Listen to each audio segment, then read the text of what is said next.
I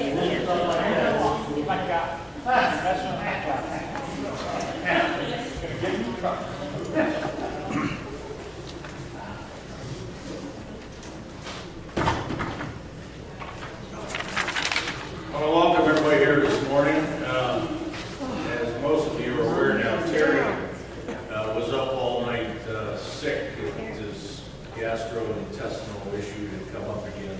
And Jeannie gave me a call this morning and said, well, Terry's not going to be able to make it. I said, okay, make sure he brings us a doctor's excuse.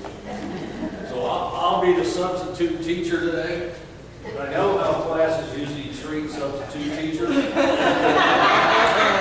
want to let you know.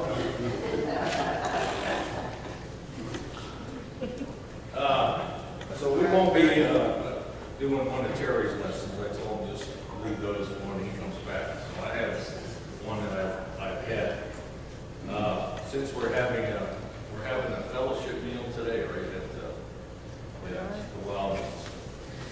So, how ordinary people deal with hospitality and how the Bible speaks about hospitality. What do you like best about eating with others? Don't tell me someone else gets to check. I know I'm putting you on the spot. The variety. Variety?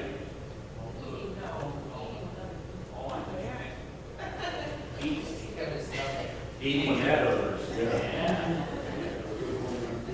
Good homemade food. Getting out of the house. Ah, I hear that a lot. Just to sit and talk to everyone.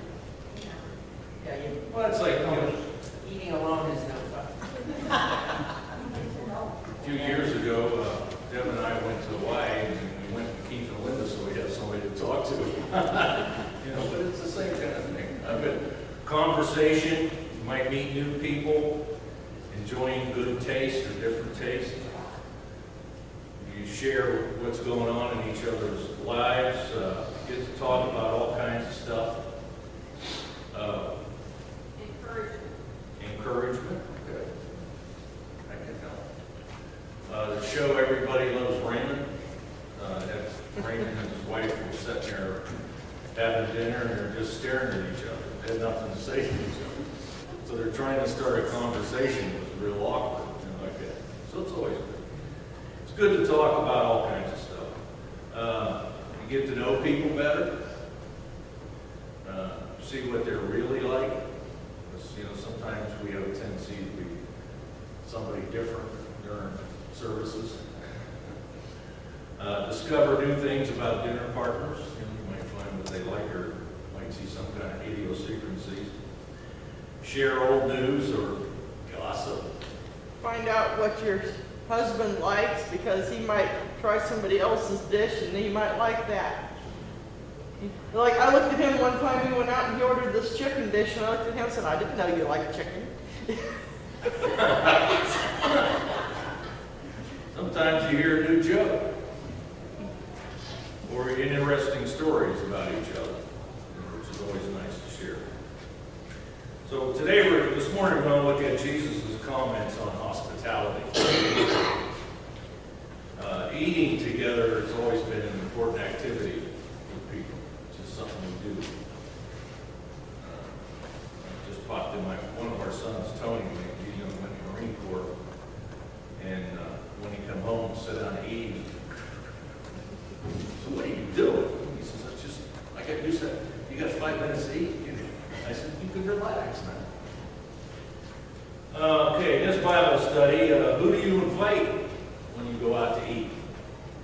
Or get together to eat? It doesn't have to go out to eat. It could be coming over your house or something. In Luke chapter 14, verses 12 and 14. Luke 14, verses 12 and 14. Then Jesus said to his host, when you give a luncheon or a dinner, do you invite your friends, your brothers or relatives, or your rich neighbors? If you do, they may invite you back, and so you will be repaid. But when you give a banquet, invite the poor, the crippled, the lame, and the blind,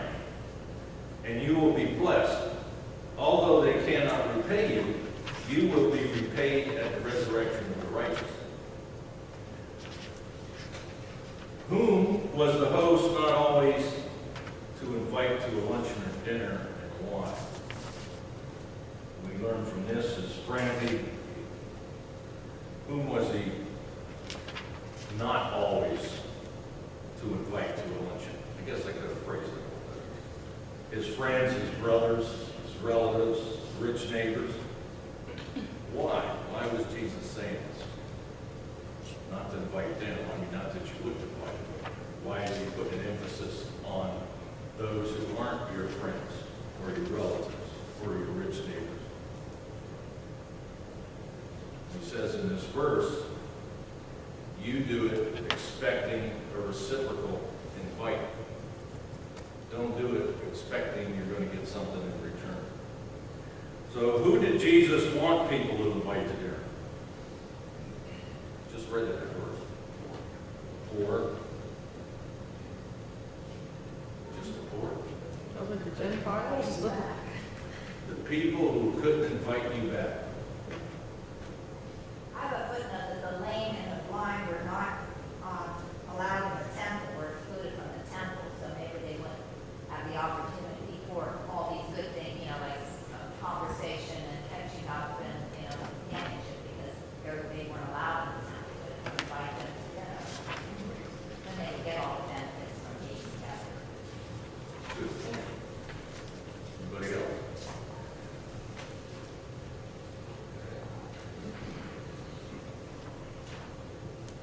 Why is it a blessing to invite those who cannot repay?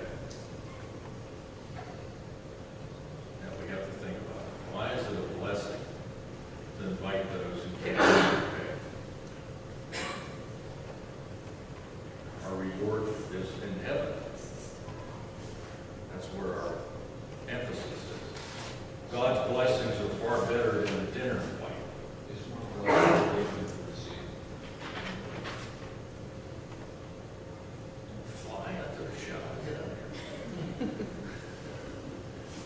You are living out the fruit of the Spirit. Kindness, goodness, love. You're showing compassion for other people. Jesus challenged the practice of giving invitations only to close friends and family. How does that apply to other areas of our lives? Not just to me. It applies to anything where we do for someone expecting to be repaid. I scratch your back, you scratch my back. We shouldn't live that way. I did this for you, now you have to do something for me. It's good to invite somebody who can't repay you, but just make sure you don't make them feel like, you're just being pity on them either. You don't want to make them feel less of a person either, so you kind of have to be careful. And that's a good point. You kind of make them feel more of a person. Yeah. If it's someone that's not usually invited to something, and you take the time and effort and even the expense to invite them. Yeah. You don't want to show off and invite them to some real expensive place and they're not dressed, accordingly, and they're going to feel bad, So you got to be careful of that. Don't want to make them feel uncomfortable. Yeah. Much of society lives by the you scratch my back, I'll scratch your back mentality. Or you owe me. I don't know how many times I've heard that. You owe me. Yeah. So you're not going to do something for me unless we write a checklist for it. That's the wrong attitude to have. Too often we want to get something back for what we give. This is not the kind of agape love that God teaches us. God's love is expressed towards us with no expectation or requirement of reciprocity. Did I say that? I made it? Thank you. Jeannie would be proud of me. What are examples of the outsiders, the people on the margins in our community? Some examples of the outsiders, the people that live on the margins in our community, that we ought to be thinking people from the other side of town, the homeless. I used to always go fishing under the Summit Street Bridge. I don't do that anymore because there's a bunch of people living under there. So, am I wrong? Or when, I can remember years ago, I took a group, I was part of a chaperone group that took 44 teenagers to Washington.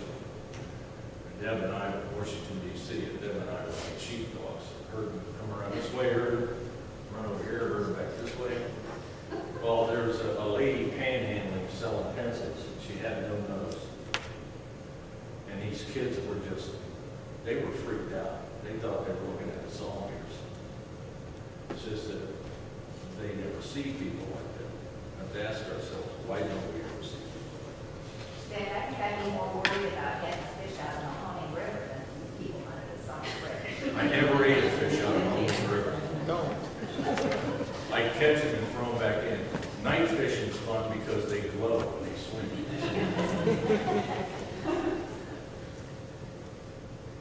Okay, how about people of different ethnicity?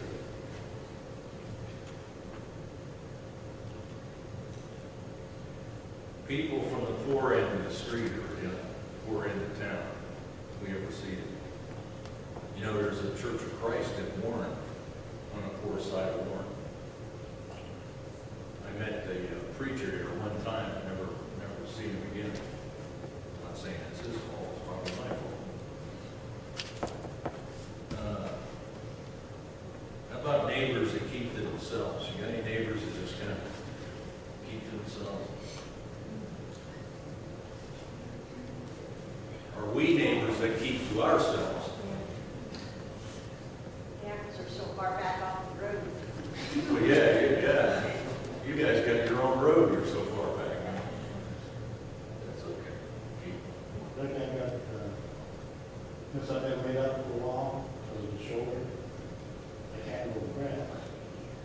And I've got a couple of neighbors that come over and cut my grass, and they get high. And they don't even check me. I know. Always, you know, they just go to the work. That's it. But we're gonna give them gift cards. I ain't know. That's because of what they did. I don't have to go there and look at the grass, healed up, and that. We had a neighbor that lived across the street that has passed away. I never had to plow my driveway in the wintertime. He knew I started work like 5 o'clock in the morning. I'd get up at 4, he'd be out my driveway plowing it up. And he would not take anything for it. I felt like I owed him something. You know, we had that natural tendency. Oh, I have to pay him back. Well, Deb made him a big pot of chili. That worked. So I wanted to go over there and have fellowship with him and eat that chili. Yeah, he would always do that. He wanted to do that. We need to be people like that. Sean and Brian used to do that when we lived in Cortland. We had a small snowblower. And he'd go down and do Mr. and Mrs. Clark's, and she'd come out with a foot for him. Well, it wouldn't melt while I was doing it. But she was just tickled to have it done because Mr. Clark was in 90, you know. So, He's out there shivering. Here's a foot. That's And then you get something for that. I appreciate people coming to my neighbors coming to me when they have a problem with something that I can help them. And I get more out of it than they. I have a neighbor just came to me, she's paving her driveway. She wasn't paving her driveway, they were going to put brackets down, and she thought it was paving. Yeah, so she comes to me, and I went over there, and when they started doing it, I explained to her, this is not a paving thing, and then things like that. I get more out of it than they do. Elderly couple across the street, they're not really healthy, you know, so I get in the corner once in a while, things like that. Boy, I wish I lived next to you, Fred. No, I said, I wish I lived next to you. That's good. The corner didn't get a big. I know when I did the Pittsburgh project with Cuyahoga Falls, we went into inner city Pittsburgh, and there was a group that was organizing everything, we fixed up houses and stuff, and the woman that we were working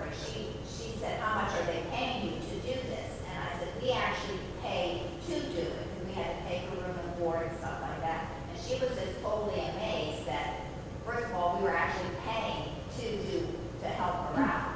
And we were lucky, she was one of the very grateful ones. I'm sure there were houses that the people, weren't so kind, but she was so surprised that you would actually pay to help her. And that had to leave quite an impression on her. Because that doesn't compute in our society today. It's what can I get out of it? Well, I think the project, the group that was in charge of us would send us, food, pack, and we would sit and eat with her. So it was more than just helping her do the things around the house. It was, sharing with her. And it was a lot of young people that we were with. So it was like sharing, sharing food with her and sitting down, kind of going back and what benefits you get out of eating together. It teaches children or kids not to be so selfish and be so self-involved and get away from the TV and the iPad. I was watching news last night, and I don't know how many kids from YSU went out, I've seen it. and they just picked up trash everywhere. And I mean, it was hot, as we all know how hot and humid it's been lately. And I thought, now that takes some special kids to get out there and pick up someone else's trash that they threw away. I mean, they filled up a dump truck. I've seen it on TV. Too many times we go around with our blinders on. Yeah. We're in our own little world, the one nobody bothers us. Yeah. So neighbors who keep to themselves, people who frequent city missions. Mary Stottlemyre, she would go to missions to eat dinner and talk, and then she would kind of help them out too. How about people from other churches? This is just outsiders, people on the margins in our community. We get so involved with life that we neglect or walk past a lot of things that maybe we should. Or we should be using Jesus as an example. Now I'm going to make everybody feel bad at your picnic later. Okay. Excuses. People come up with excuses all the time. I think back to before I get to that, New York City,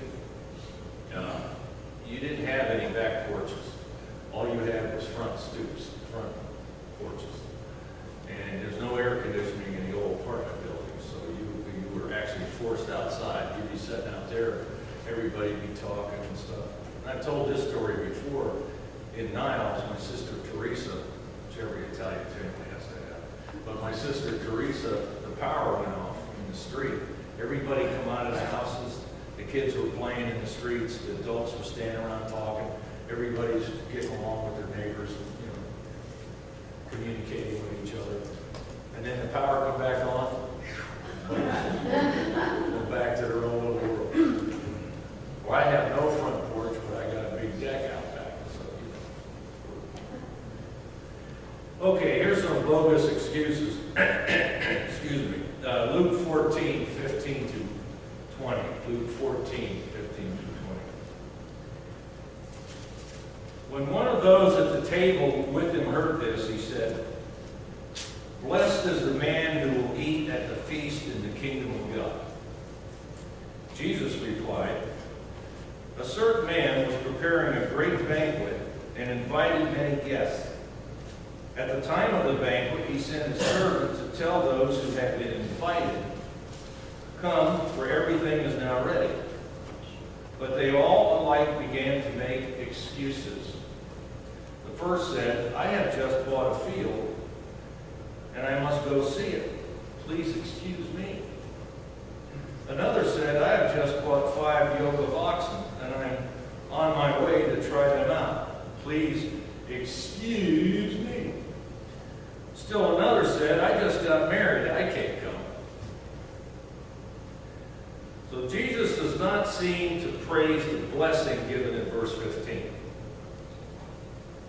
where the gentleman says, and one of those at the table said, "Blessed is the man who will eat at the feast in the kingdom of God." Jesus' opinion about who people prefer to associate with is really what he's getting at here. The concept of exclusion of people in need. Jesus' opinion of what we might call the good old boy system that he shunned. So Jesus used the man's comment to teach a lesson with the parable. What did the man in the parable do? He prepared a great banquet, invited many guests, sent his servants out with the final notification that everything was ready. Time had come. Got everything prepared. Could you imagine that? Especially you people who cook. You don't want to try mine, never. But you prepare, just think, you're preparing a big meal for a big group of people. Everybody gives you excuses. I'm sure the Wildmans have been spending a lot of time getting everything ready over there. And what if nobody shows up? We all come up with some excuse why we can't do it. How does it feel when you plan a big event and it's poorly attended? How do you feel? Do what? I'm never going to do this again. Feel disappointed? Upset about all the work you put in and it won't be appreciated? Why don't people realize all the effort I put into this? I did all this work and they come up with some lame excuse why I can't be here. You think this is a nice occasion and so few are going to get the benefit from it. In these verses here, what excuses did the people make to the host? What were their excuses? I just got married. I just got married.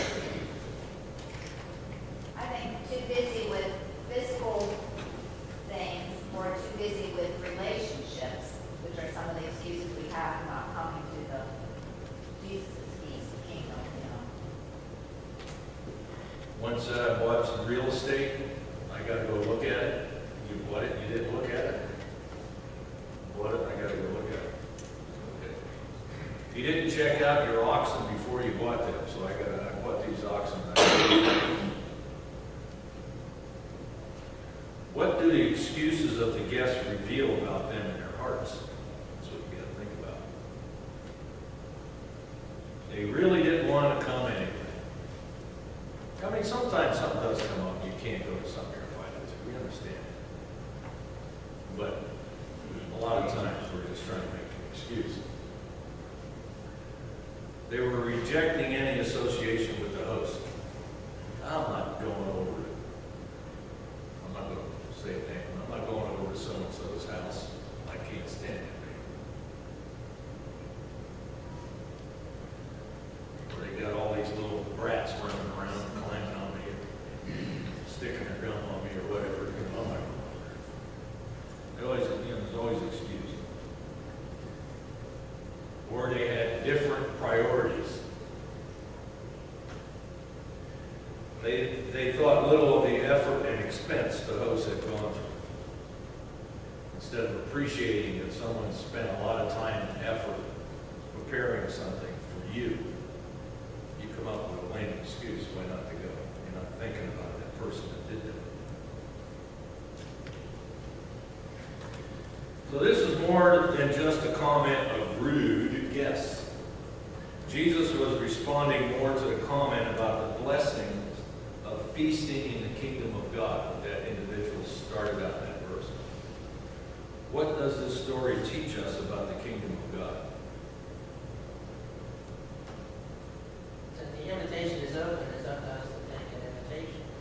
But these people all reject Christ with their excuses, afraid of commitment or changing their life. Good point. Come on up here and do this. God invites all kinds of people to come to Him for salvation. He's not selective. And we're not to be selective either. Don't we do the same thing about church? He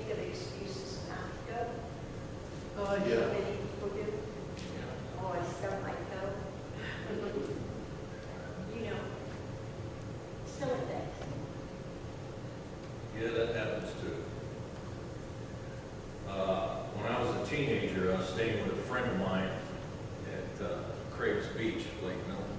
He had a cottage there. And he didn't have a shower. So if I wanted to take a shower, I'd put my trunks on and jump in the lake. But we were fishing for a couple of days.